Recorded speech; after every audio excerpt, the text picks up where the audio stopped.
Hi and welcome to my Echo Mountain layout featuring the Feller car system. This is video number 1 of a series as I prepare the layout for the 2013 Grampian Model Railroaders exhibition at Stawell, Victoria, to be held on the weekend July 13 and 14. Over the next few weeks I'll document what I've done to create my simple layout using basic materials. I've never built anything before and usually just enjoy filming and photographing other people's layouts. It was my intention to make something that is entertaining for my grandchildren but needs minimal intervention by the operator. So I started with taping wires on my baseboard and just playing around with the concept. Not having a Feller groove cutter, I used my Dremel tool to cut the tracks, which on the whole worked out but got a bit deep in parts. My point switches are recycled guides for sliding doors. They have an internal spring which I attached an arm that pivots the guide wires to a new road and returns them to the looping circuit when released. My baseboard is a fold-up trestle table from Officeworks, which is great as it's a 15mm MDF base with a steel frame and legs. I put casters on the legs so I can manoeuvre the table around my workspace, and it should come in handy at exhibitions when unloading and loading. The layout basically has 2 loops with a train line bisecting them. The concept is that a trolley car will traverse the track, stop at the station's either end, unload passengers and return to the other station on a continuous cycle.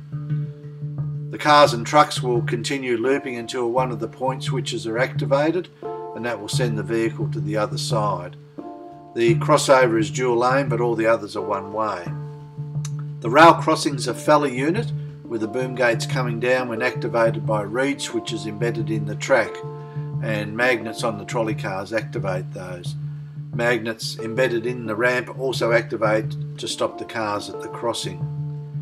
The chairlift is made by Brower, and I've positioned it prior to building the mountain around it. I built a basic framework of styrene to get my height and then cut up a sheet of cardboard into strips and wove them together to form a base for the mountain.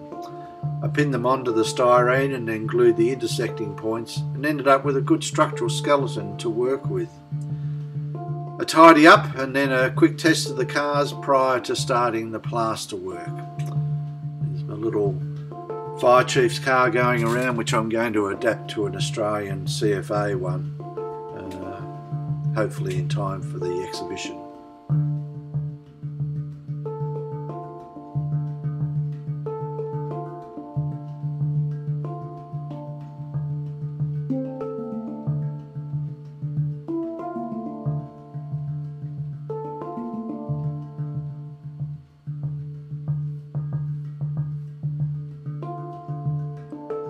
The next section I fast forwarded.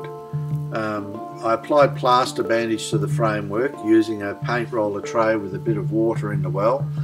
I dragged the sheet through the water, letting the excess drain and then onto the mountain. One lesson I learnt immediately is that you do not use big sheets as they slap together and go limp, almost impossible to pull apart again. Sort of like cling wrap when it hits together. So take my advice, only cut strips that you can handle easily and can be placed once without repositioning. You'll notice the toothpicks being used to locate the screw holes for the chairlift. Just thinking ahead a little, which is unusual for me, as I usually just wing things as they go along. One other hint is that you should work the plaster up so that it covers the holes on the webbing. Just rubbing your fingers over the wet plaster does the trick, and if you find there's a hole or a thin area, just cut another piece and place it. It amazed me how easy it is to blend the pieces together. I did later make up a slurry though of plaster to cover the holes that I missed. Hope you enjoyed stage 1, and we'll follow the next few videos as the layout comes together. For those of you with a QR reader on your smartphones, there's a couple of links following for my YouTube channel and the Grampian Model Railroaders webpage. Just pause the video, scan, and then play and pause for the second one.